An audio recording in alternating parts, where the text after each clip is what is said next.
Hello again, all. This is Zach with this time a rules breakdown on Catharsis. This seemed like something some people might be interested in, and I figure it's just kind of generally something that would be helpful for anybody who's kind of interested in the game, wants to know a little bit more about it mechanically, but may or may not really want to sit down and read the rule book. And some people just benefit from watching it in video format. You can break it up and digest it. I'm going to try and break this into timestamp sections so that you can kind of hop back and forth to whatever you're kind of most interested in at any given time, or come back to it if you need to take a break. So first things first, general caveat that I always like to do whenever I kind of walk people through a new game and I end up being the rulebook for them. This is supplemental, right? So you still need to read the rulebook yourself when you actually do sit down to play. Try and give the rules pass, give yourself a rules pass, actually internalize it in your head. And go from there, because this is going to be pretty specific to the rule book, and it's going to go pretty in depth. But when rules questions come up, it's going to be beneficial for you to know how to answer them and where the answers are in the actual rule book and kind of the general structure of it. Again, the rule book in Catharsis is great. It's laid out really well. It's really easy to find the information you're looking for the most part, because there just aren't a ton of rules, and the bullet points and the structure of it is pretty, makes a lot of sense. So with that general caveat out of the way, two other things. There will be some light spoilers for the Corrupted Horse boss deck, the Demon-Eyed Sniper boss deck as well, and I'm going to be going over Unmei Gifted Samurai, so we're not really getting anything too super crunchy, but if you're really sensitive and you want to go into this completely, eyes closed, I know some people really value that in their games, and this game does have kind of that narrative ooh-ah first time through component. You may want to just kind of skip through, probably just straight to the combat section. I think that's going to be the most meaty, good chunk of this to know about when getting into the game. And that'll skip you past anything that might be, again, I'm not even going to read the cards out or anything, but you might see some text. Again, very light mechanical stuff. Let's get into the components that are actually in the game that you're going to be using. So I've kind of pulled out a little subsection of everything.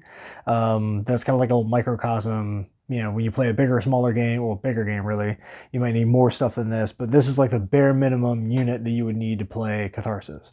So you're going to need a boss deck that's going to represent the trials and tribulations you're going to be going through.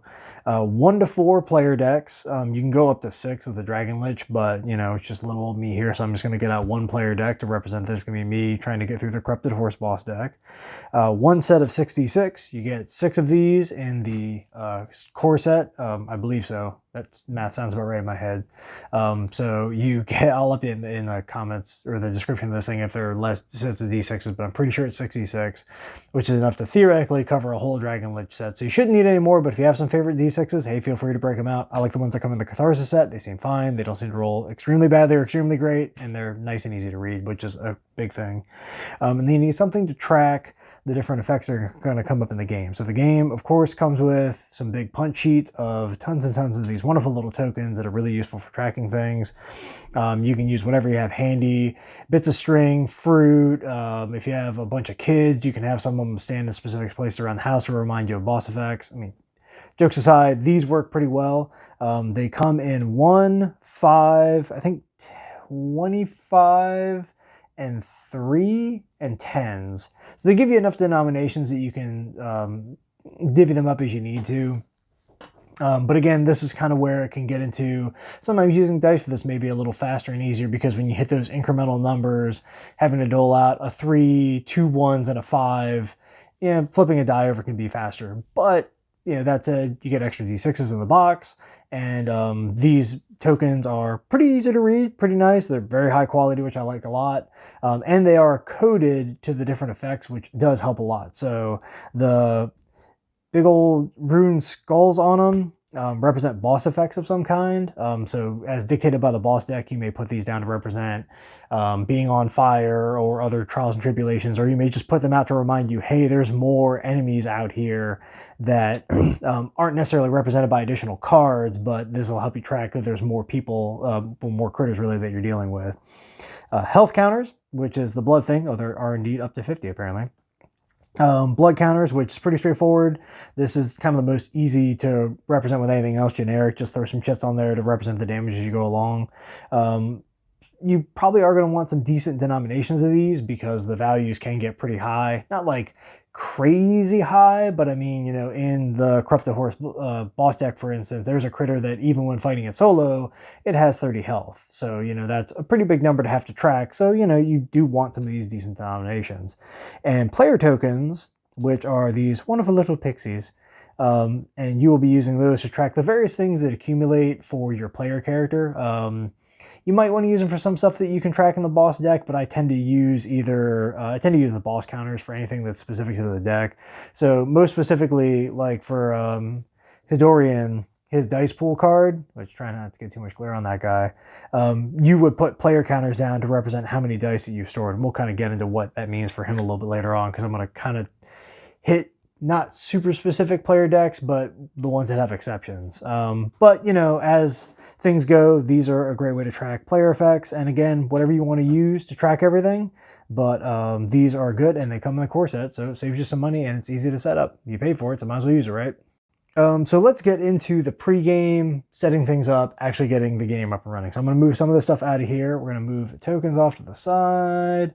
We'll theoretically need those later, but for the tutorial purposes, not really that big a deal. We're going to set the player deck aside as well, and then we will come back to that later. So the very first thing you're going to do in the game is you're going to go into that big shiny box of Catharsis you bought, and you're going to pick a boss deck.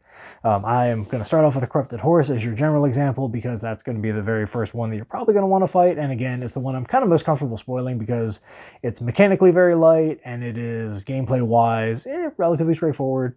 So if you happen to see any cards, not really that big a deal. Again, I'm not really going to go in depth with it, so don't worry about it. So you select the boss deck. You set aside the boss card and any special setup cards. Now that's where the Demon-Eyed Sniper comes in because I do want to showcase what this looks like. So for the Corrupted Horse, he or she, not really sure about the gender of this Corrupted Horse, only has a boss card. So when you flip through the deck, you can just kind of look at the bottom of the cards and you can see whatever, if there's special cards in the deck. There will always be a boss card. Sometimes there will be a setup card. So if we use the Demon-Eyed Sniper as our counter example here, she actually has 2 boss cards for fun reasons that we get to later, and as actually dictated by, you can see there's a setup card that you hit really quickly just because I have it organized that way, but as you thumb through the deck, you'll find it. And you can basically just flip all these cards out, kind of leave them off to the side. So you set aside the boss card and any special setup cards, because those are going to dictate kind of anything that you're going to do that's out of the ordinary. So for the Corrupted Horse, there's no special setup cards. And what I would do is I would set the boss card to the side. I would then shuffle the cards. Now here's the other tricky part about Catharsis is shuffling these big, beautiful postcard size things. But you can just kind of give them like a little general toss shuffle. And even just some cut shuffles. And you're kind of mostly good to go. You put them on top of the boss deck or the boss card, and that then sets up your boss deck that you're actually going to be flipping through. And then we're just going to go and go and go until we finally hit the boss, and then we fight the boss, and that will be the end of it, one way or the other, because one of us is making it out alive, either me or that horse. Using the Demon-Eyed Sniper as the example, so I would take her 2 boss cards, and I kind of go, oh, why does she have 2 boss cards? And okay, well, once that's final form, that makes it pretty clear that something weird is going on there. But then look at the setup card to try and figure out what you're doing. So it says, the chase begins. Start with boss Demon-Eyed Sniper on top of the boss deck. Set the boss final form aside. So it's pretty easy to, it's pretty clear in what you're actually going to end up doing. You're going to set this card. So here we go, it even says it here. Insight counter. Slowly but surely you're learning her tactics and she yours. Each time you defeat the boss, put a counter on this card. Set this card next to the boss deck at the start of the game. So I would put the setup card here, which typically you put that out as a reminder and you'll be putting counters on it. Again, that's where the boss counters kind of come in as you go along and trigger these effects. And then I would take the boss, this your boss card, and actually, because the setup instructions say different, specifically to do it this way, I'm going to give this deck a toss. And then I'm going to take the boss Demon-Eyed Sniper card and put it on top. And which means in this deck, you start off fighting her and you're chasing her. It's a very fun fight. And then this final form card is going to come in when it actually says to flip this card out and use it. Some setup counters are a little bit more fancy like this. Some of them are more straightforward, such as the Force Elemental deck that I played the other day. That one, you just set that card aside, and that's going to track your burn counters, and it lets you know what the burn counter mechanic actually does. So that's usually what the setup counters do, is they introduce a specific mechanic to the deck. And with that, you have the boss deck ready to go. So like going back to the Corrupted Horse, this Corrupted Horse deck, totally ready to play, good to go. I'm going to shuffle off to the side because I'm working with a little bit of limited view space. I'm trying to give you guys some clearer shots of the cards and something a little bit more high res to look at, because you just kind of want to see what I'm actually pointing at this time. So set this off to the side. We'll come back to that later, because the next thing that we're going to get into is what you do to set up your player deck, and that's going to be a little more space intensive. Okay, so next thing is we're going to get into actually setting up the player deck and kind of going with it. Apologies for the glare. I'm still trying to kind of work this out. Oh, that's what it looks like with no glare on it. So you select your player deck. However you want to do it, you can pick one that you know you like, you can pick one that you don't know if you like, you can pick one you know you hate, you could throw all the player cards into a pile and draw one randomly, you could roll for it, you could go by descending birth date order, whatever really gets you there. But I'm going to use Unmei because that's just kind of the character I played most recently, and also, you know, it's the one I'll just use for all the examples. She's a little bit of a poster girl for the game, I think, in some ways. So select your player deck. You're going to have your roll card, which is going to be pretty straightforward. It's going to be the big one that says roll on the bottom. Again, most of these decks, if you kind of thumb through them, you can see very specific useful cards to set aside. We'll have big gold text on the bottom. So take your roll card, put that out.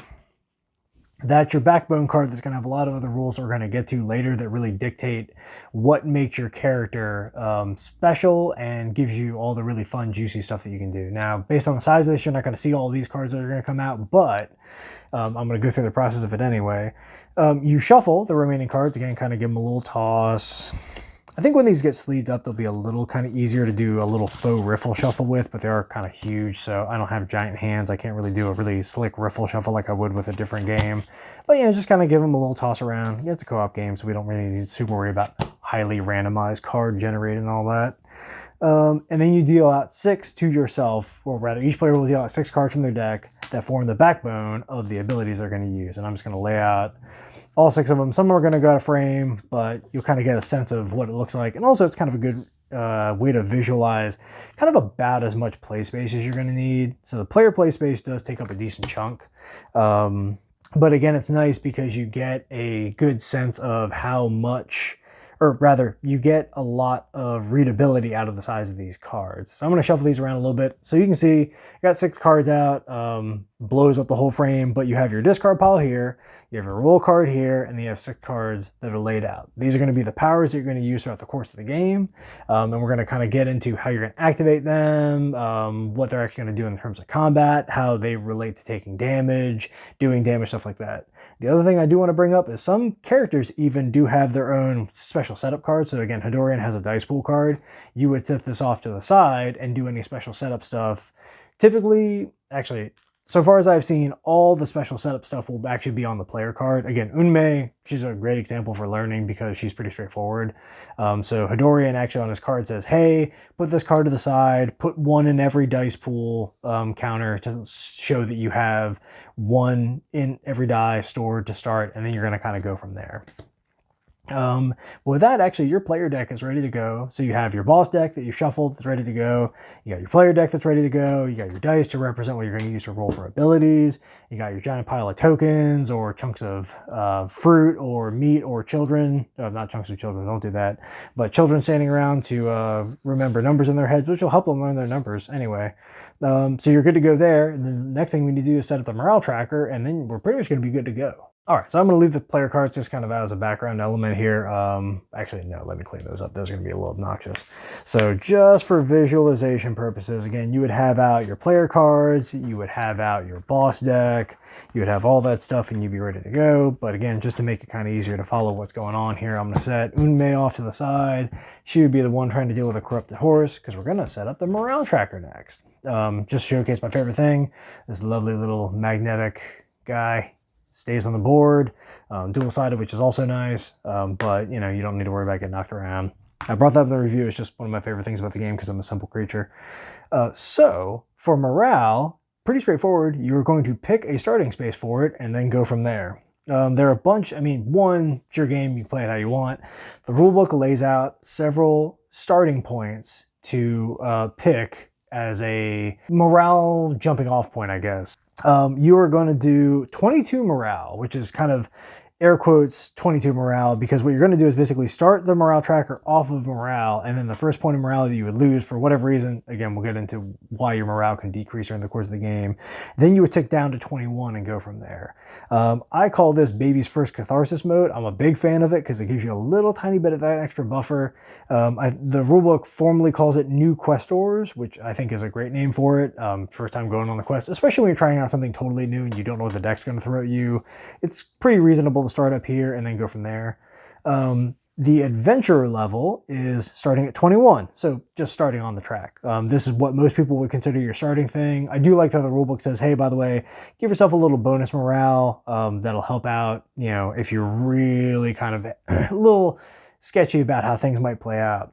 If you are interested in hard mode for what they term veterans, you start at 18, which is this guy right here, which means you're starting at the end of the first morale track, which gets tricky for reasons that we'll get into later, but you can kind of probably see based on the text. And then last ditch effort nightmare mode involves starting at 16, which is just cruel. It's funny that they didn't pick 17, they picked 16. I'm assuming it's just because they like round numbers like me.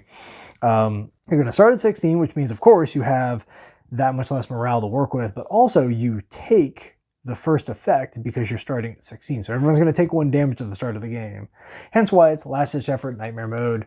Again, this is kind of a fun thing to do, like without adding any difficulty to any game. If you have played something to death and you kind of want a new way to put a spin on it to step it up for you. But that's it. So I play on baby mode because, you know, just learning new decks, trying out new players. I'm going to start on 22. Unmei. Get him in the frame. Unmei is going to fight a corrupted horse, and the dice knew I needed them, so they rolled in frame, just like that. So this is a very compressed view of what it would look like, but you'd have your 6 player cards out, your boss deck could be ready to go. I mean, this is actually what the boss deck would look like on the table, because you're just going to flip stuff out to the discard. Your dice would be ready to go, and then you would rock and roll. So now that we have all the components kind of broken down and you know what each individual one does, let's go over the anatomy of the cards real quick, just so you know what you're looking at when you're looking at the individual cards. And we're going to be starting with the boss card decks. Boss deck cards. All right, a little bit of a hard cut there, just to kind of set things up, clear the board, get the boss deck ready to demo the boss deck cards. So the first thing that I want to go over is that every single card has kind of the same general common components. So we have title and flavor text. Those, I'm going to try and minimize glare here, but it's a little tricky. Those are, you know, just what they are. So it's going to be the type of the thing you're dealing with, the name, and then a bunch of nice fun flavor text to read. The first kind of thing that you can run into in a boss deck is what's called an event. These are kind of neutral-ish, I guess I could say, in the sense that they could be good, they could be bad, they could be very good or bad. So sometimes you will roll the d6 and it will give you a chart of like what to do. Sometimes you'll roll dice, and depending on the general results of it, anybody who rolls a 3 or higher takes a damage. Just made that off the top of my head. Some of them are just generally player choices, so it'll give you a nested set of choices that you have to navigate based on what the group decides. So events are one-offs, you resolve them, and then you move on. Next are traps. Traps are like events, but they are always rather unpleasant and bad. They range from bad to terrible to awful, and then they just have an effect on them that you resolve. So the events have an effect that you resolve, typically involves some player choice or some randomization. Traps have an event that you resolve, and it's mandatory. Sometimes they'll give you a little caveat, like in this case here, it's decreased morale by 4, so very bad. You can take some damage to lessen the amount of morale damage that you're going to take. So again, traps and events, pretty straightforward. You pull them off the deck, you resolve the effects, any choices you have to make or dice you have to roll, and then you move on. Specials are interesting in that specials, it'll give you a name.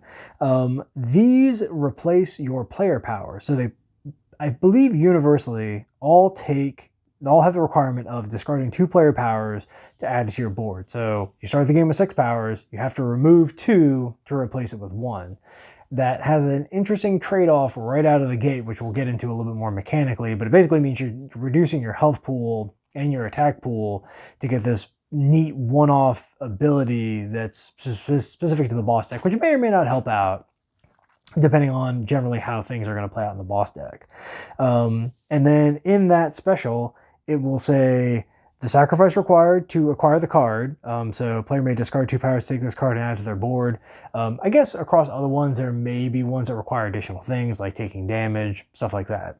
I haven't flipped through everything, but just to caveat it, the top of the card above the line will say what you need to do to even get it into your player area.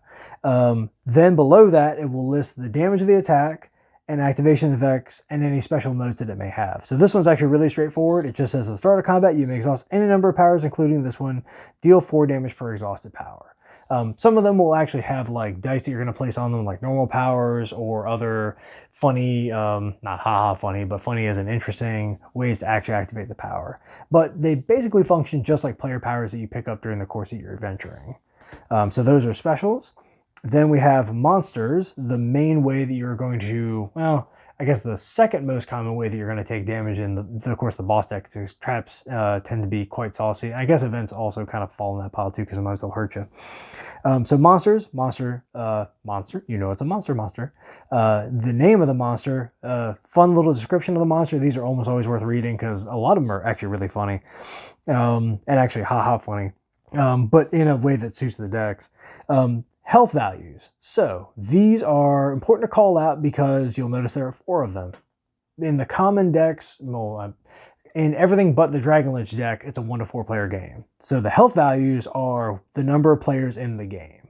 So if I was playing by myself, it would be 13, 2 people 20, 3 people 27, 4 people 34.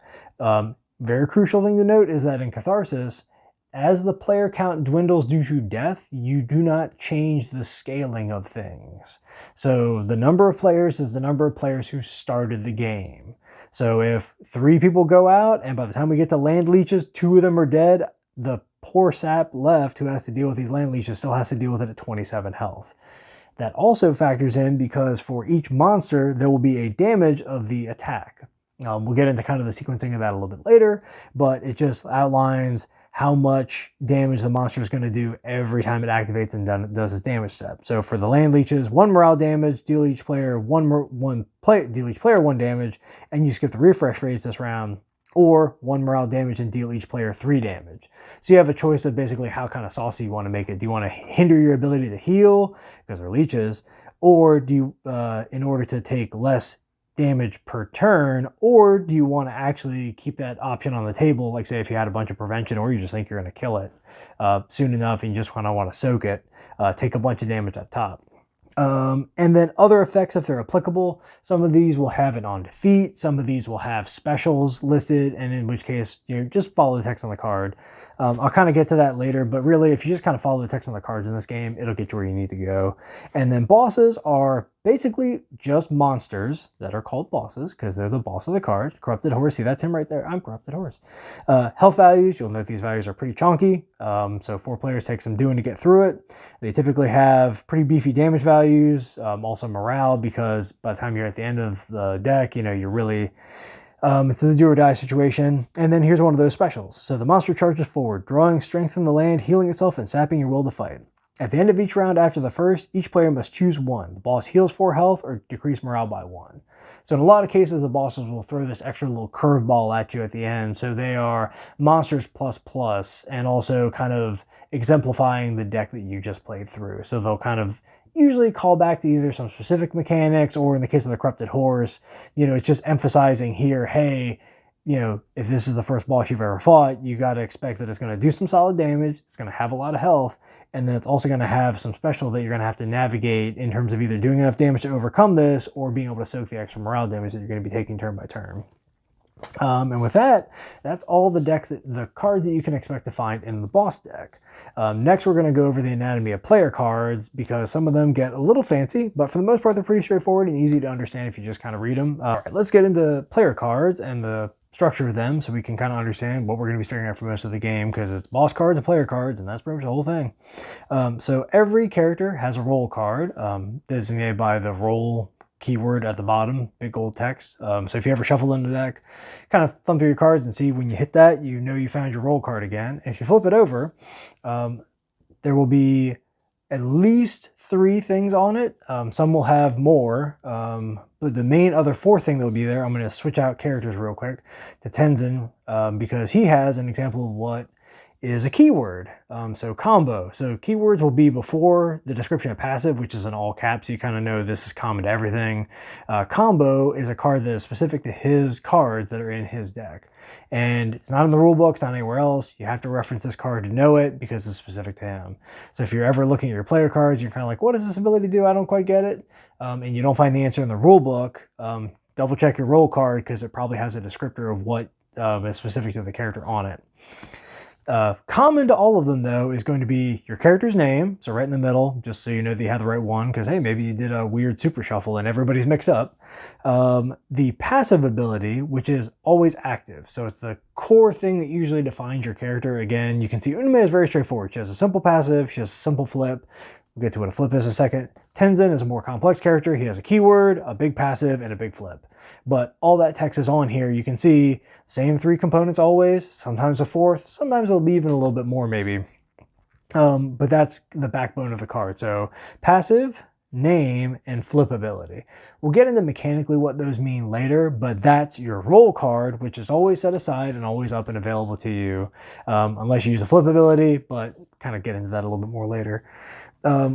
Power cards are the backbone of your player character. So they're going to be the thing that you're going to actually be using in combats to resolve generating damage, mitigating damage, triggering all kinds of other special effects.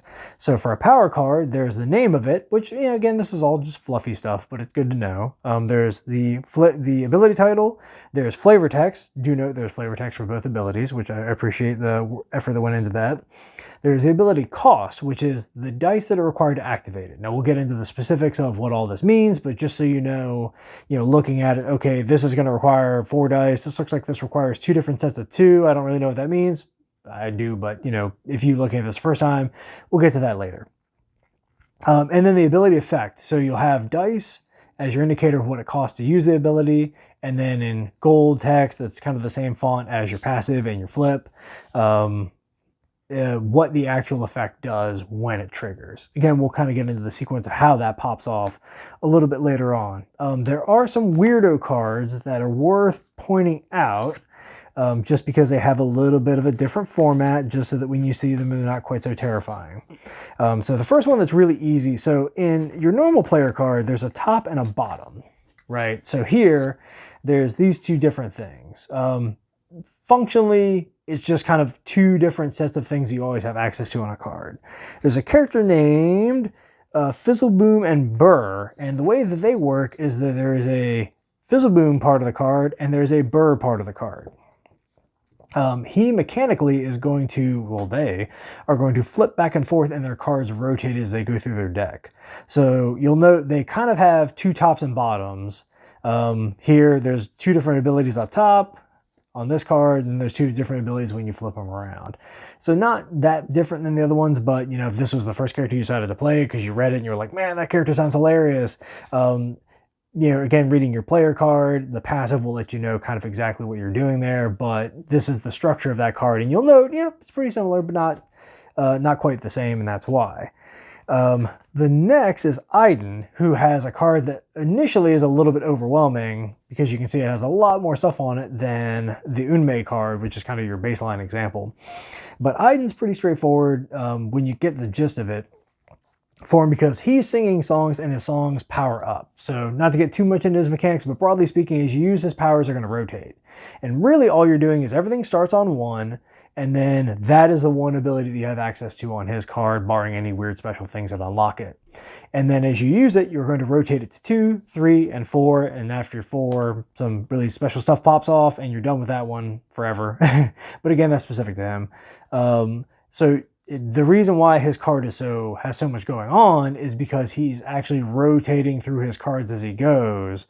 So when you look at his cards, especially if that's the first character you picked up, don't let that blow your brain out, because it's actually, 1, pretty straightforward. You're only ever looking at 1 ability on his cards at any given point in time. 2, again, it's not that different from this. And 3, it's specific to him. Not everybody's built this way.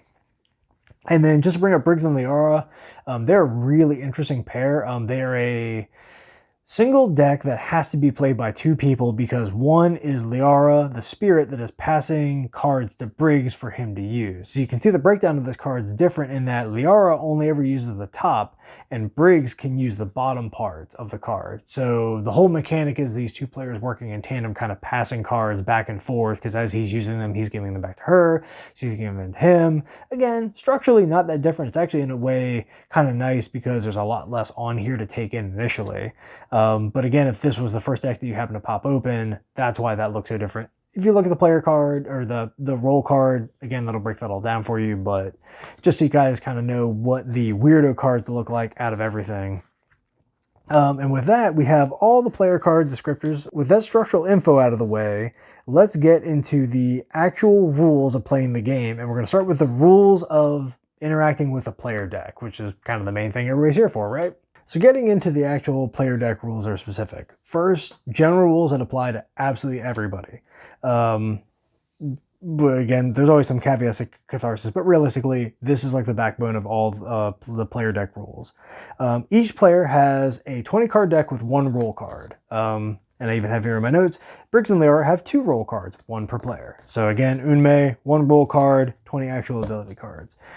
As we saw before, you're going to deal yourself out 6 random powers to start the game with.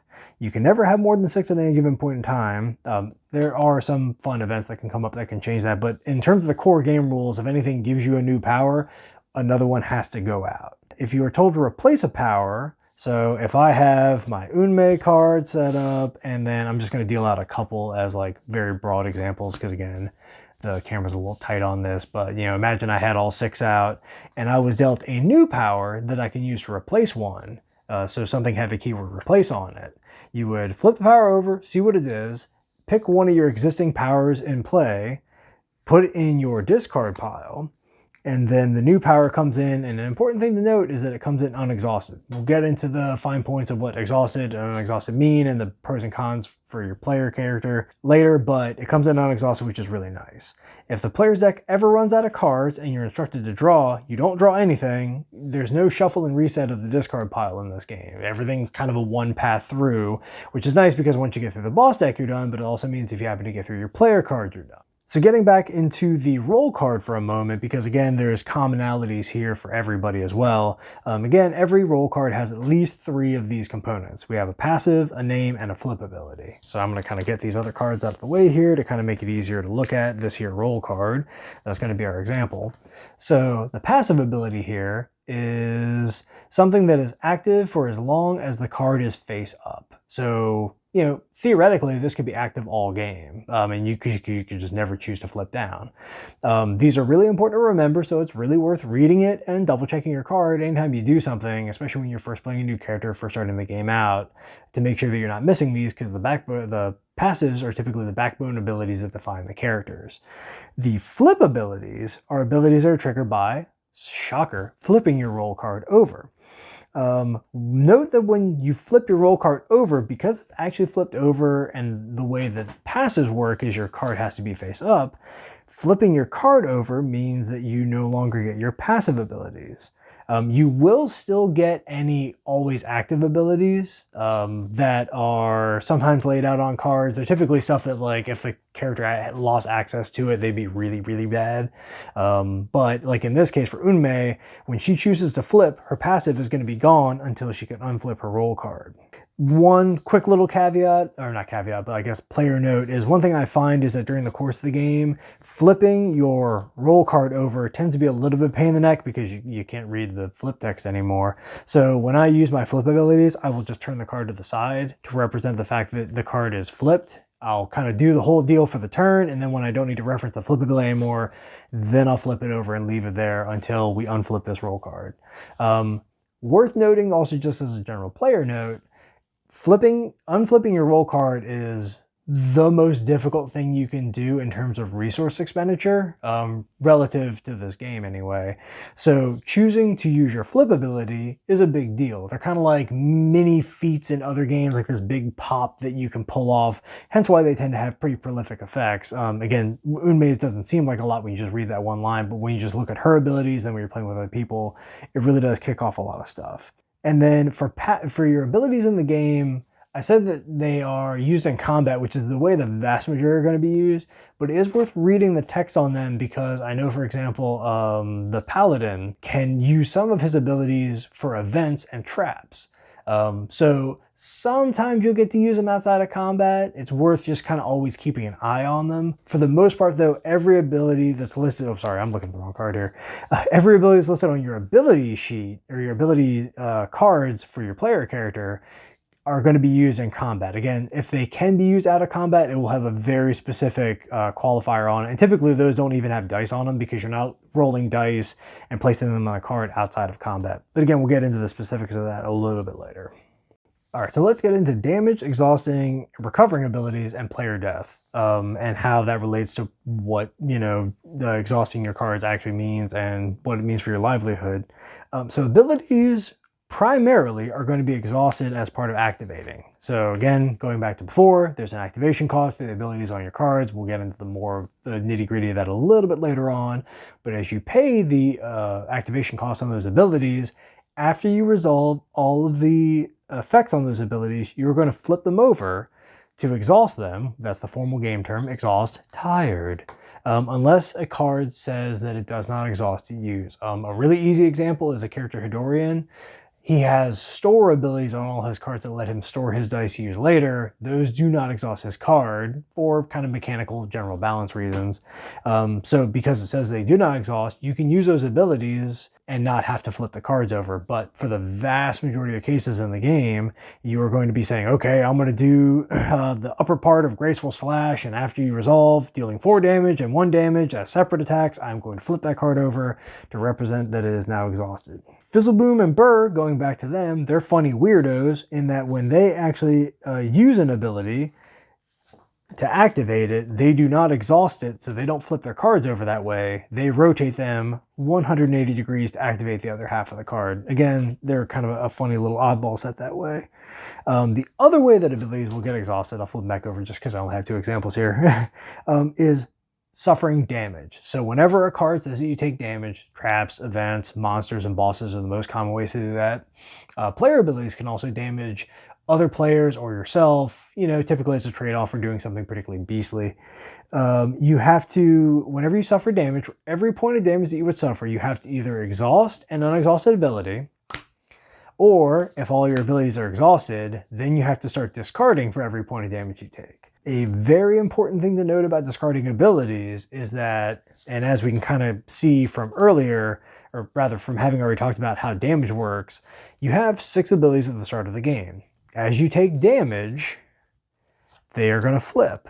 If you start losing these, when they get discarded, they are not replaced. There's no effect in game that is going to replace these automatically or base.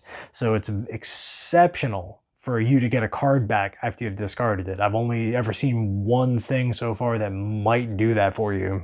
So once you lose a card, you have lost output in terms of abilities that you can activate, and you've lost effective health.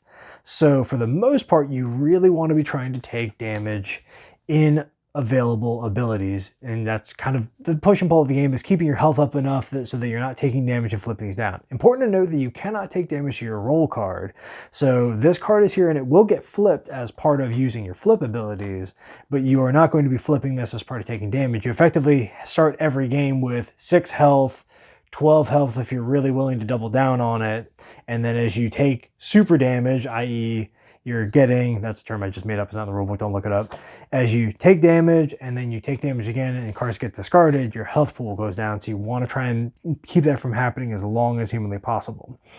There are ways that you can unexhaust cards that are pretty common in the game. Again, this game is tough but fair. So the first way is if anything says heal number.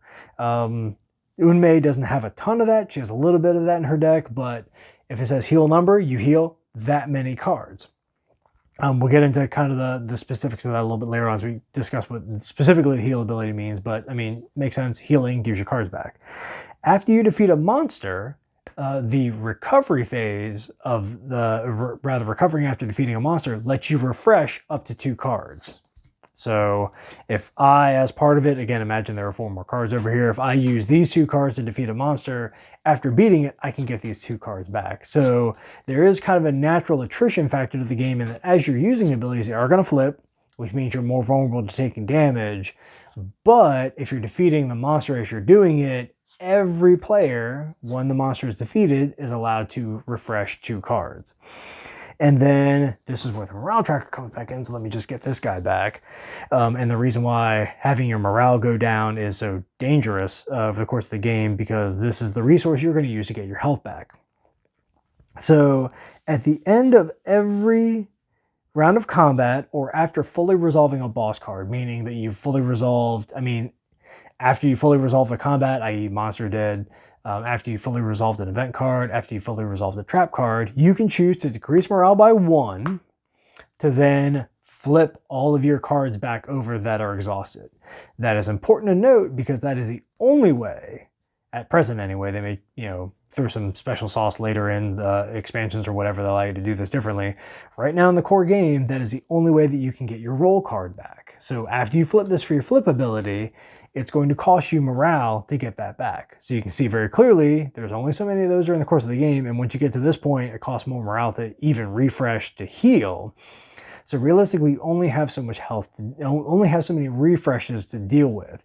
You do get all of your cards back, so that's a really good thing, and all players will do it. So spending 1 morale in a 4-player game can result in a lot of healing, but that's sort of your main way that you can control how much damage you're going to be getting back over the course of the game. So it's worth managing that as much as humanly possible. So long as you have 1 ability card left in play, even if it's exhausted, you're still in the game. Once your final power is discarded, however, so if poor little Unmei, if this was actually my board state, which would be very, very sad, she took 2 or more damage, I would have to discard these 2 cards. I would have no unexhausted, I would have no exhaustible cards left on my board at all, so I would be out of the game. That character is now considered dead, which is why it's important to note that all variable values, the ones with the little slashes, those are set by player count determined at the start of the game. So once poor Unmei is taking a nap for the rest of the quest, that doesn't mean that things get any easier for the people with her. They now have to fight on a person down. And there's not really any way that I've ever seen to get a person back once they're done. The one upside is that so long as 1 person survives to the end of the boss deck, it counts as a win, right? All you need to do to clear the boss deck is get through the deck, or to win in the game is to clear the boss deck and defeat the boss and have somebody on their feet in a manner of speaking. So if you can get to the end of a boss deck in this game state somehow, you still win. All right, and now that we've talked about how you take damage, how you recover damage, and just generally how that's going to work for you while you're questing, let's go over the morale track more specifically, just to cover some of the rules that are really important to know for how the morale track actually works during the course of the game. So to be really clear, morale is tracked via the morale tracker. The numbers on it are important. In the base game, it starts at 21, ends at 0. Every 4 levels it goes down, you change a tier, and every time that the tier changes, an effect happens. Just to be clear, this applies to the board that is in the base game. There may be boards in future expansions or updates that have specific morale trackers. So in any given case, you're just going to use whatever morale tracker is appropriate for you. For all of your starter games at least, the board's going to look exactly like this. When you go down tiers, so every time you spend morale, every time the morale goes down rather, I say spending because that's a very common way for it to go down, but some attacks, as we've kind of seen from looking at some boss cards, some attacks will also knock your morale down. So every time your morale goes down, you check to see if you cross a tier. Basically one of these big thresholds that bumps you into another little mini block. When that happens, you resolve the effect that's written underneath that tier. So that can cause you to do things like, say, spend a morale to heal everybody, and then after you resolve whatever caused the morale track to change, so either getting attacked by a monster or a boss, or doing a recovery action to heal everybody back up to full, you would then do this. So you could do something like heal everybody, and then everybody takes 1 damage, or everybody takes 2 damage, or everybody discards a power. To be very, very explicit, if the morale ever hits 0, as if it wasn't obvious enough by the fact that it says the party loses and there's a bunch of skulls, the rulebook makes it very, very clear. You get to this point, you lose the game. So this is kind of the main drop dead way that you're actually going to lose. Having all your player characters wiped out is one way, but because the party as a whole shares the morale, this is like kind of your central party health as well. To clarify something that can come up, if you shift tiers down, you take the effect that's listed. But if you happen to go back up a level for whatever reason, healing morale, so if you're at 17 and you heal back up to 18, and then you have to spend a morale to recover later, or you get hit by a funky wildebeest and it drops you down a level, when you cross back into a tier you've already suffered the effects from, you actually don't suffer them again, which is quite kind because it would really be unfortunate to go up and then back down and suffer the exact same thing again, especially once you start getting into this realm where everybody takes 2 damage. So just bear that in mind. If you happen to gain morale, again going back down, you're not going to suffer the effects again. Now that we're done with the morale tracker, let's take a little bit more of a fine-grained look at the boss deck and start to, rather go over some of the specifics in here, just to cover some stuff that I may have glossed over, just to make sure that we hit all the fine points. So cycling back to the boss deck cards real quick, because we did talk about some of this earlier when we talked about the boss deck in general in terms of its structure and the anatomy of the cards. The number values that are here, different slashes, of course, that's what you're going to use for your different player counts. If for whatever reason something has a variable amount and there's one value listed, that's just the value you're going to list. So like sometimes damage will have a little bit of variance to it. For whatever reason, there may be a health that's just static for everybody. I haven't seen that yet, but theoretically you could. Sometimes the specials will vary based on player count. I've seen at least one incident where that's the case. It can vary by 1, 2, 3, or 4. But like in this case, this special applies regardless of how many players are in the game. When you do traps and events, just a little bit of housekeeping on those. The players as a whole have to agree on whatever course you're going to take. So if it's, decrease morale by 4, each player may choose to take 2 damage. That's like an individual choice. If it's something like, party chooses A or B and then the effects kick in, the party collectively has to decide on a course. If you cannot, you have to figure out some way to arbitrate that. I mean, it's a co-op game, so it probably won't be an issue. But worst comes to worst, roll the die, flip a coin to decide a course forward. You shouldn't be hung up on these things forever and ever and ever. But you do have to have some consensus. And special cards always exhaust upon use. And that's just worth bringing up because some people like Fizzle, Stick, and Boom from earlier do not actually... They say their cards don't exhaust when they get used, but that's a rule that is specific to their player cards. Special cards, because they kind of exist in this nebulous extra area, the rules that govern player-specific card interactions don't apply to these. So these use the very, very basic rules of when you use them, you flip them, you do the things that say on the card, and that's it. So that's the, a little bit more fine-grained stuff about the boss deck. So now that we know everything we need to know about all the cards and all the fine-grained stuff, we've gone over the morale tracker and all the things we need to know in terms of the structure of the cards, to understand what we're doing in terms of the game. Let's get into the nitty-gritty and actually get into combat, where you roll dice and actually resolve the abilities. So this is probably going to be the longest section. It may even get broken down a little bit into subsections, but let's get to it. So combat in Catharsis is whenever you encounter a monster or a boss. So anything that's going to have that health track and that's going to say, it has an attack value, or rather an attack line that says what they're going to do when they try and punch you to death. Once combat starts, there's a cycle that happens over and over and over again until one of you two is defeated. So you're going to start with the player attack phase, which is nice. Players always go first unless like everybody's taking a nap, which can happen. The players are going to go first. Then you're going to resolve the monster or boss, whichever one you're actually fighting. Then the third phase is you're going to do the refresh phase, which is pretty much right now in the core rules. It's just, do you want to spend morale here to recover? So that's the step where every round you get to say, okay, yes, I'm willing to drop down one more on the track to refresh all my stuff so that I can keep, in fighting trim.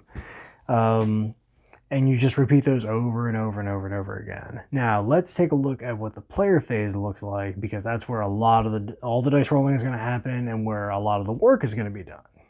Okay, so let's get into some of the specifics of the player attack phase.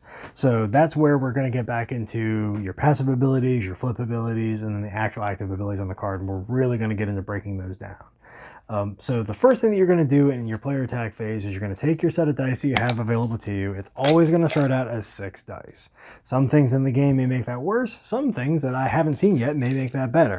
You're going to take this pile of 6 dice, and you are going to roll them once initially, generating a set of results, and then you can re-roll as many dice as you want, up to 2 more times, to try and generate the values you want to activate the abilities on as many of your cards as you're willing to activate, which we'll kind of get into the ups and downs of that later.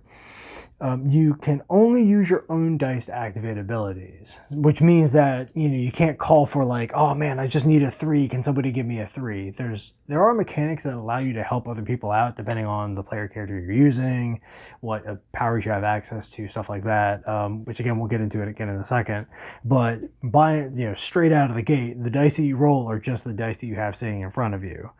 So like in this case, this example here, I'm a little stuck except for like this guy, which we'll get to a little bit later. You can activate abilities and use your rerolls in any order you wish, and you don't have to use all of your rerolls. So you could just Yahtzee the first roll and nail exactly what you want to get and go, okay, cool. I actually don't want to roll my dice anymore. I'm totally good.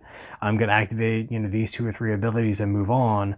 Or you could roll the dice once and say, okay, you know what? Yeah, this gives me the abilities, the dice I wanted to activate this thing. And then I want to roll some more to see if I can get something to activate something else. Not super great for this example, but just kind of in general. And you can do that until you run out of rerolls or theoretical abilities to activate, because remember, again, as you activate abilities, you flip them over and then you move on from there. Whenever you activate an ability, you can activate either the top half or the bottom half of the card. Every character at base can activate the top or the bottom of their card. There is a character, Demirith, I believe is how you pronounce his name. His bottom abilities on his card, sometimes he can lose access to them based on whether or not he uses his flip ability, is my understanding of it. I haven't played him quite yet, but that's just something to kind of bear in mind, that sometimes the character is going to determine what you have access to in terms of your cards. Or like we saw earlier with the Bard, they don't have a bottom on their card. They just have a top ability that they're going to try and access the whole time. If there's a line in between 2 abilities, as is the case on the bottom here on Meditation on the Blossom, this gives you 2 different ways to activate the same ability, but you still can't activate the same ability more than once. Unless, of course, this is like the eternal caveat in the game, a rule lets you do that, which sometimes will be the case. Every once in a while, somebody's card may say, hey, you can pay each of these costs to activate them. Or like it is in the case with the monk we looked at earlier, he can spend multiple activation costs, and that's his whole gimmick. But for the most part, the way your character is going to work is you're going to pick which ability you want to activate, and split costs just give you more ways to activate it. This is where kind of it's in my review. The cards are generally a bit generous because there's a lot you can do to activate this one card in some way, and you have 6 of them, so you tend to have a lot of options on your turn. So getting into activating abilities, again, you roll the dice to generate results, you use the results to hopefully kick off abilities, and okay, fine. What do these symbols actually mean, and how do they relate to what dice results you're even trying to generate? So the vast majority of abilities in the game require some kind of dice value to kick off. There are some that don't. You'll see them, there'll just be a big block of text on the bottom that'll say, use this in result of this thing. Again, those are the ones that actually you might be able to activate against a trap or an unlucky event or some weird random thing that the ability is just set up to counter. But for the vast majority of abilities you'll see in the game, there's going to be some kind of little boxes here that are telling you what to do. The most straightforward ones are going to have little pips, little numbers in some form now. Unmei is also a great example because hers actually just straight up look like little dice. And they have very readable little pips. Some of them get a little bit more esoteric. They get a little fancier, a little stony, some stuff like that. But for the most part, you can figure out what they look like. Also, the back of the rulebook has a reference for these, which is very helpful if you kind of look at them and you're not 100% sure, is that a 3, is that an A, is that a B, whatever. So anything that has just the straight die number in it means you need that value to activate it. So this card from Unmei, for example, is a very good example of a simple card to activate and a complex card to activate, because the bottom of half, we can do either of these two, and we either need a 3 and a 5 together, or a 2 and a 4, which actually we got both on that roll. Now again, because there's a slash here, and because Unmei doesn't have any special thing that lets us activate both sides of the slash, I can use either of these to activate this, and the other dice are not super helpful here. They're just going to have to be chilling. This ability up here is, you can see, okay, this needs a 2, 3 3s, and a 4. Now, again, because of the way the rolls work, is you're not really allocating, but you're kind of mentally setting aside, saying, okay, I'm going to take this 3 and this 4 and this 2, and then I'm just going to hope super hard and just keep rolling. And because we're on camera, I'll just do it quick. And oops, I didn't get it, which, by the way, is how you can kind of get yourself in trouble in this game. But, that is a very specific ability call out that needs very specific dice. So kind of bear that stuff in mind. Like this one over here needs 5 5s. That's kind of something about Unmei that's a little specific to her. I'll kind of get into when I talk about her more specifically way later on, probably in a different video. But circling back around just to say, the specific values mean you need exactly those, and because they're not separated by any numbers or anything, this set of 5 dice means you need these 5 dice to activate this ability. Anything that is a little question mark on the card, these are wonderful, because that means you can use any value to activate them. It may be a whole set of question marks. It may just be one in this case, which is you can spend any die to activate that ability, which gives you a lot of flexibility. Sometimes you get abilities which are a set of letters. So in this case, Triple Cautious Strike is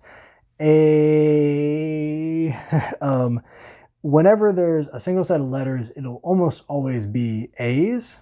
That means you need that many matched dice. So Triple Cautious Strike is actually a hilarious example, because Triple Cautious Strike requires 6 of the exact same die value to activate. So I would need 6 5s to make this thing cook off, and I can't find 5s on camera, but you would need a roll, either by rolling it or using dice manipulation, which is something we'll get to a little bit later that some people have access to cook this off.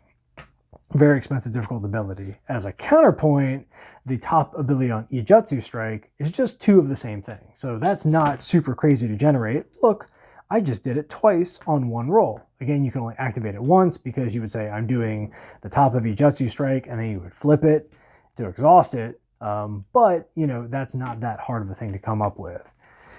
So A's are a single match set. Sometimes you will see, I had to pull a different card from this because I don't think Unmei has any of these. She's just all A's. Sometimes you will get a set of A's and some B's. That means you need a different matched set. So this bottom part of Overdraw requires 3 of the same value and then 3 of a different kind of value, which is going to be harder to generate overall. Again, it may not be, 3 and 3, it may be 2 and 2, who knows, or who knows, it depends on the card rather.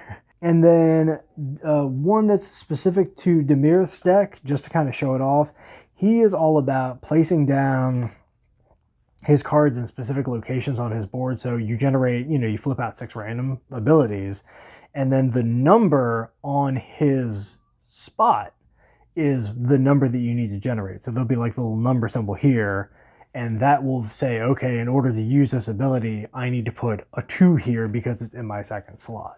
Again, pretty clearly laid out on his card. That's just to caveat that, he has his own weird symbol on his thing as well. So when you're activating abilities, they're going to resolve in one of several different ways based on what they describe that they do. So the most common one is going to be deal some amount of damage, right? So like, again, the top of Ijutsu Strike is really straightforward. It says deal 3 damage. When you're dealing damage, you deal that much damage immediately to a monster or boss. Single damage values can't be split between multiple targets. So like if you end up in a fight where you're fighting like 4 different bees, this 3 would go to one of them. Even if it's enough to overkill them, you're not allowed to splash damage over. If you have an ability that does damage multiple times, which conveniently is actually the bottom of a Jutsu strike, so deal 4 damage, deal 6 damage if all dice. Oh no, sorry, that's I started talking before I started reading. Because she has a bunch of abilities. There we go. Let's skip over to Triple Kasha Strike real quick. So if you got 6 of the same thing, she has some that are easier to do than this, but it's just a very simple example, straightforward example rather. Deal 3 damage, deal 4 damage, deal 5 damage. These count as 3 separate attacks. So you can allocate those and resolve them one by one as you please. Do more damage to a target than it can take? That's fine. You don't have to kill them on the nose, which is a good caveat because some games are actually a little weird and precise about that. This game definitely is not, and also this game is a little weird and precise about some other things that we're going to get to later. Another big thing that's going to happen is you're going to have abilities that prevent damage, some amount of damage incoming. So with prevent, it's the value, whatever value is listed. So for this, I could activate with 2 1s. By the way, everybody has, kind of cycling back for a second, kind of a flowery 1 value. Hers is actually literally a flower, but for some other people, it'll be something a little fancier. Like this one is just a creepy little eye. That is going to be something that you can look up in the rulebook as well. So for prevent damage, if I activated this, it would prevent 2 damage. Prevent damage is going to reduce incoming damage dealt to the player or party, depending on the wording, during this combat round. So that applies to damage generated by player abilities as well as things damage from the bosses and monsters. So that's important to bear in mind because while you may think only of monster and boss damage because that's the most direct way that you're going to get crunked, some of your abilities are even going to force you to take damage, yourself. So having the ability to even prevent that can set up some kind of interesting combinations and kind of mitigate some of the downside to some of the abilities that you're going to be doing. Speaking of preventing, there's a more niche ability that says prevent decreasing morale by a value. It's just like preventing damage. It just prevents morale damage. So, if you run into a weird monster that saps your will to fight or, bosses, it's hyper common. If you can trigger an ability like that, it's just like blocking the physical damage. It means, preventing 2 damage means I don't have to flip over 2 cards or possibly discard any cards. Preventing morale loss means I don't need to move a morale tracker. Preventing morale damage, rather. Adjusting dice or changing dice is something that some people have access to. Unmei does not have a lot of this, but she does benefit from it actually tremendously.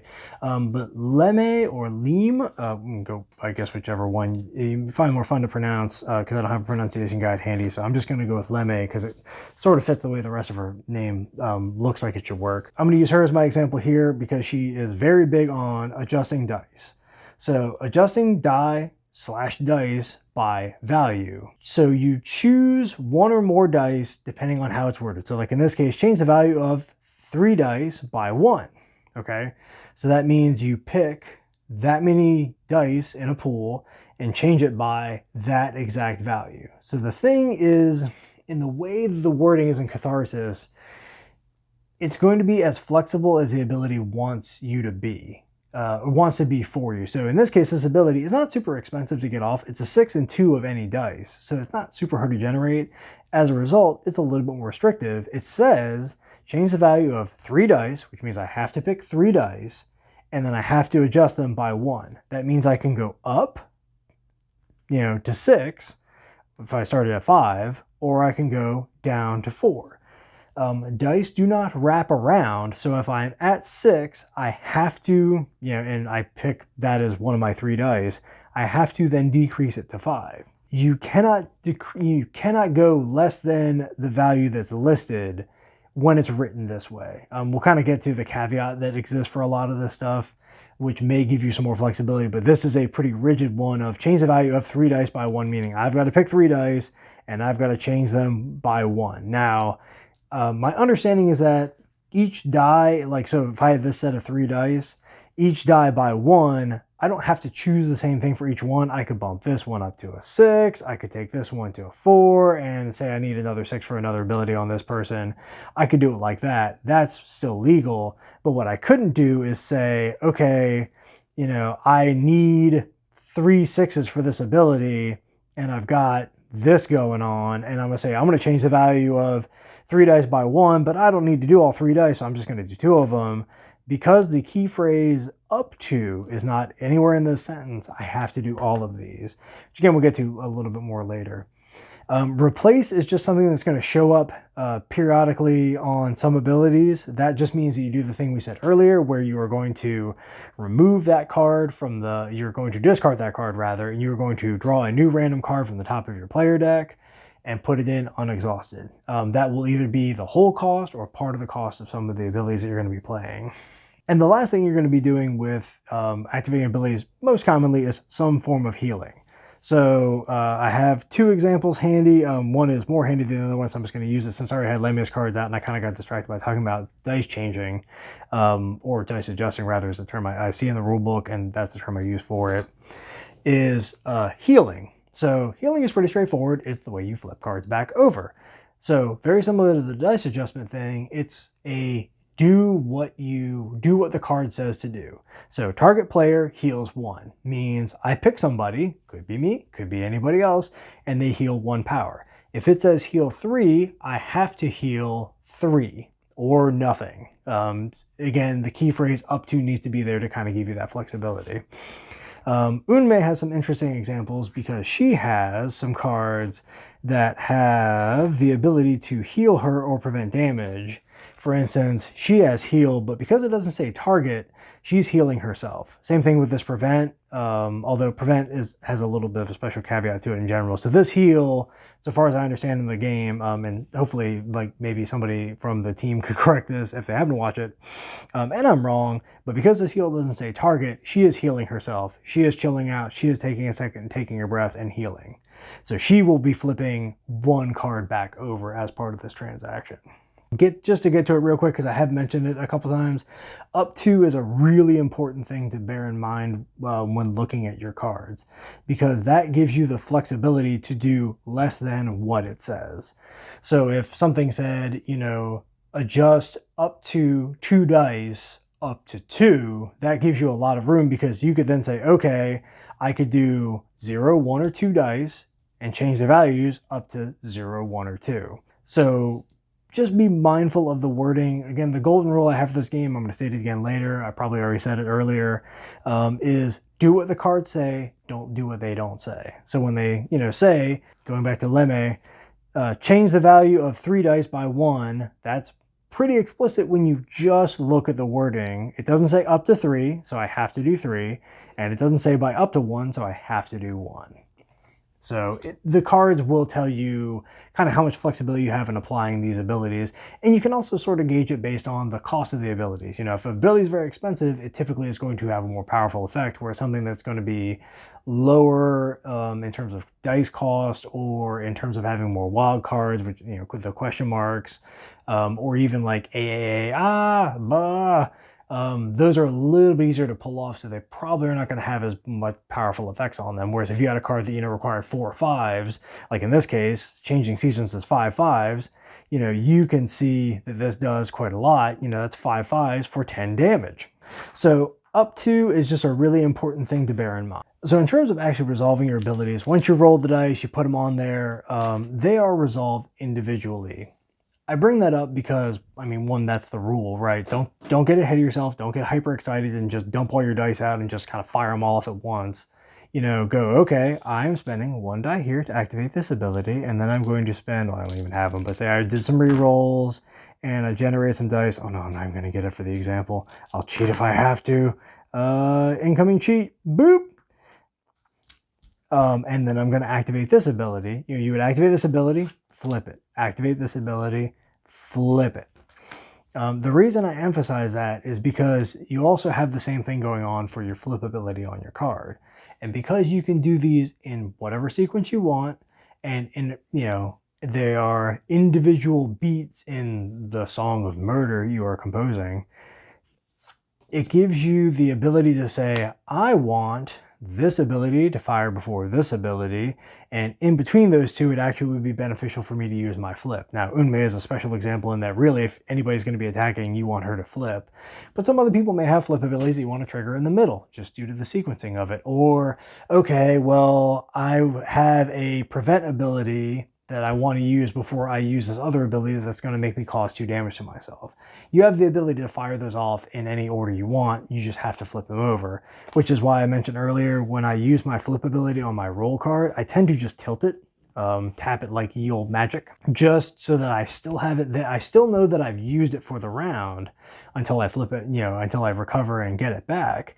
But I know it's triggered, so I know to apply its effect to anything that's cascading. That may vary based on the character you have. Some may or may not require that kind of overhead, but the 2 I've played so far at least, you definitely wanted to be able to still reference your passive ability, not passive ability because you wouldn't have it, passive ability up to that point, but also your flip ability, just so you know what kind of additive math or subtractive math or whatever weird stuff you're doing to yourself. Getting back to targeting real quick. So to cycle back on something I said earlier, when an ability says target, it means any eligible target on the table.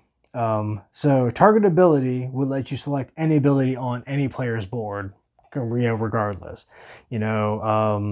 Target player is any target player around the table. In the rulebook explicitly, heal and prevent, with a value after it, are special cases, and these abilities let you assign their effects to any player unless they say otherwise.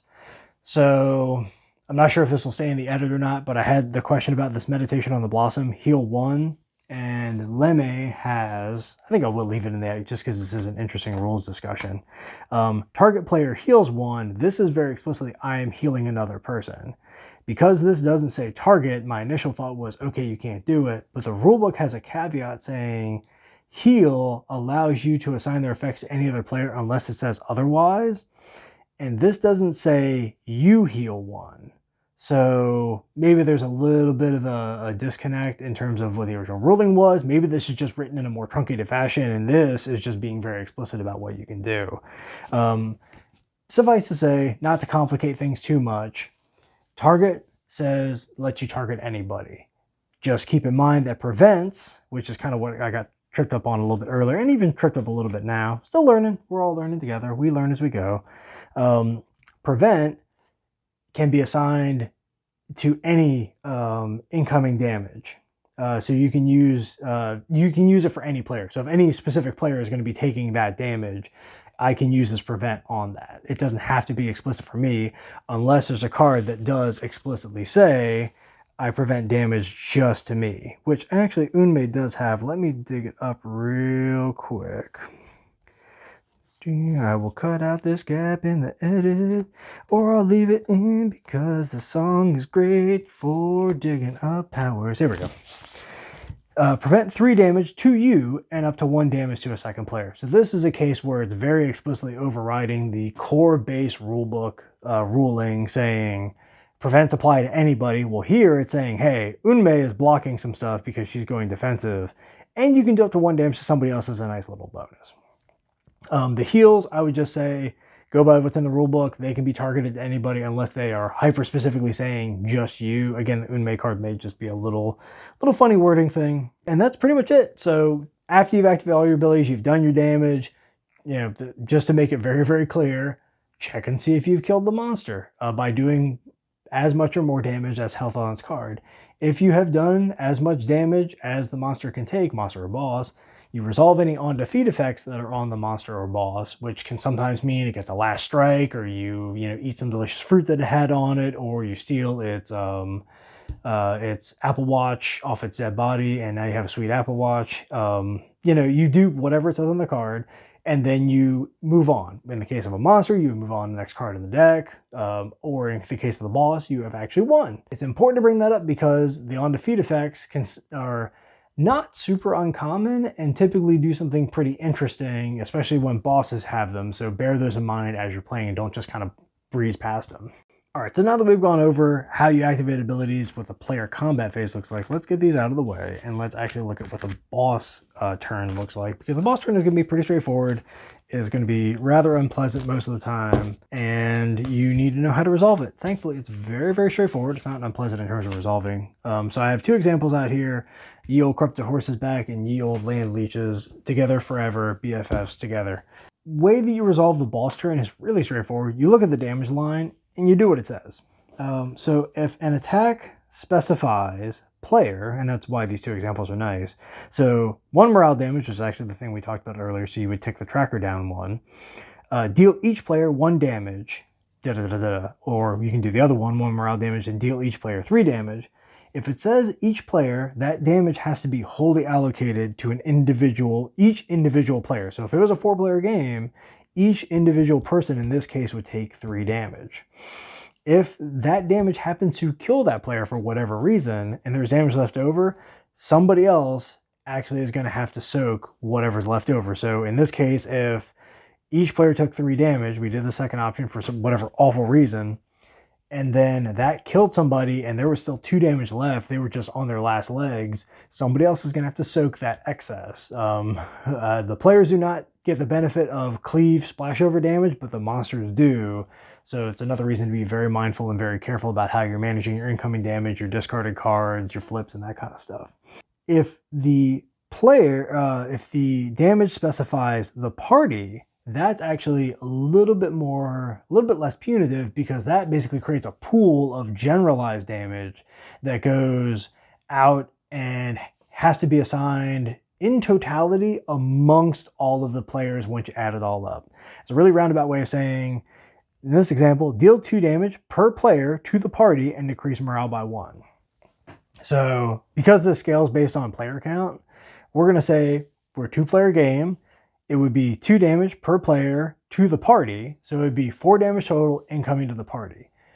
We can assign that however we want. If we have somebody that's in perfectly good shape and has some really good prevention abilities, we could say, you know what, Ted, I hate you. Take all 4 damage. I know you can take it. Even though I said I hate you, I love you because you take damage super well. And then the other person doesn't have to take any, because all of that damage has been accounted for. Or you could do an even split, 2 and 2, 1 and 3. However, all that damage has to go somewhere. So damage to the party tends to be less punitive because you have more flexibility in how you assign it. Damage per player tends to be pretty nasty because every individual person then has to have some way to deal with it or just get mopped in the face. When you do per party or to the party assigned damage, no player can be assigned more damage than they can actually take, and all damage from the attack must be allocated. That's just to really clearly say what I kind of said before of, if there's 4 total damage out there, all 4 of it has to go somewhere. And you can't say, you know what, Ted, I actually do hate you, and you have 1 health left and it's a flipped over card. Take all 4 of that damage and just be a champ and open chest that attack. Unfortunately, you can't do that because they only have 1 remaining health that they could possibly take in order, so they can take 1 and then they're dead, and the other 3 has to be accounted for. Again, it makes a lot of sense when you just kind of sit down and read the rule book, when you think about it logically, and when you just kind of take the steps as you kind of go and just figure out what kind of damage is happening, lump it up, send it out to the players, figure out how to deal with it. And that's all the bosses do. It's going to be players, roll a bunch of dice, activate abilities, hand it off to the boss. Boss is going to do whatever it says on its damage line, unless you have some crazy ability that skips them somehow or whatever. And you're just going to go kind of back and forth like this. You also apply specials depending on what it says. So typically, like in this case, it says start of each round after the first, do this thing. You're going to repeat this cycle over and over and over, not forgetting that it's player phase to do attacks, activate abilities, boss phase, boss monster phase, they punch you back. Recover phase, you get a chance to spend morale to flip cards back over and heal up.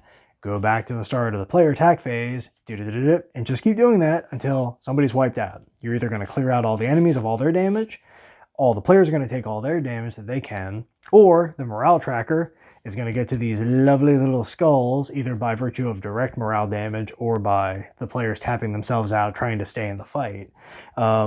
When any of those things happen, the fight is over. If the players have defeated the monsters or the boss, you resolve it, you do the undefeated abilities, and you move on. If you've defeated the boss, you win, so long as the undefeated abilities don't kill you. If all the players are dead or you're at morale 0, you lose, and you just kind of re-rack and play again.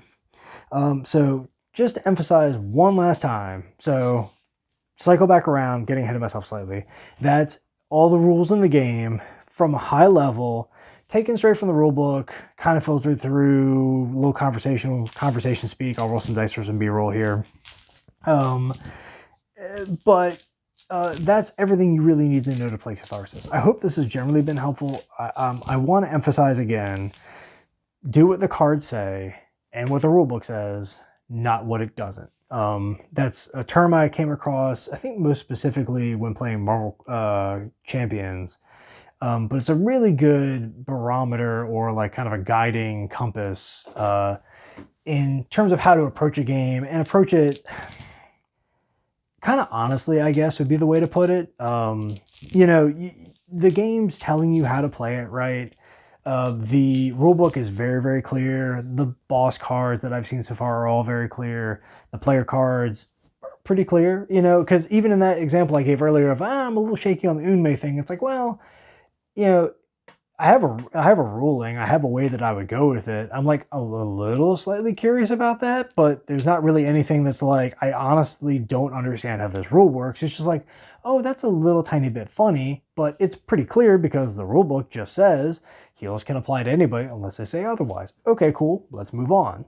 I played a lot of games where the rules get really fuzzy and they're not written super duper well. So in this game, just do what the cards say. Follow the wording. I can only speak to the English translation of it, but it's quite clear. It's quite well written. If you just do what the cards say, not what they don't, you'll have a pretty easy time of it. Again, reread your rule book. Hopefully this video has been helpful. Good luck with your rolls. I want to follow this up by talking a little bit about some stuff that may help you if you haven't played a game like Catharsis before, specifically a game that's a little bit more about resource management and kind of facing some tricky challenges and games that can kind of be a little bit rough out of the gate. Some people find games like this very hard. So if you've played Catharsis and you got super bodied and you're maybe don't know what to do going forward, some tips that may help out. Or, you know, just kind of in general, if you are just curious about stuff that I found that's helpful, having played a bunch of other similar games, moving on. And then I kind of also want to get into talking about individual player characters. I'm doing a bunch of solo plays, one to kind of pressure test the system, and two, just to kind of get the sense of what the different characters are like to play. I played Unmei a bit. I want to talk about her more. She's fun. I like her. And kind of get into the characters in the box, because I think they'd be really helpful for anybody looking at the game, just in general, just to even kind of see what they are, and, you know, kind of give some impressions. Maybe that'll help the designers and devs even get, you know, somebody else's perspective on things. And honestly, people can kind of chime in if they've played with these characters and what they found about them. So I hope everybody's found this handy. I will try and get timestamps in here. Hopefully they are. Hopefully YouTube's not too tricky about that. I have a new setup. I apologize for the glare. I'll work on that. And I hope the mic has been helpful as well. And I didn't mess up where I put in my lapel and you can actually hear me. We'll find out. All right. Thanks, everybody. Good gaming. Good luck. Bye.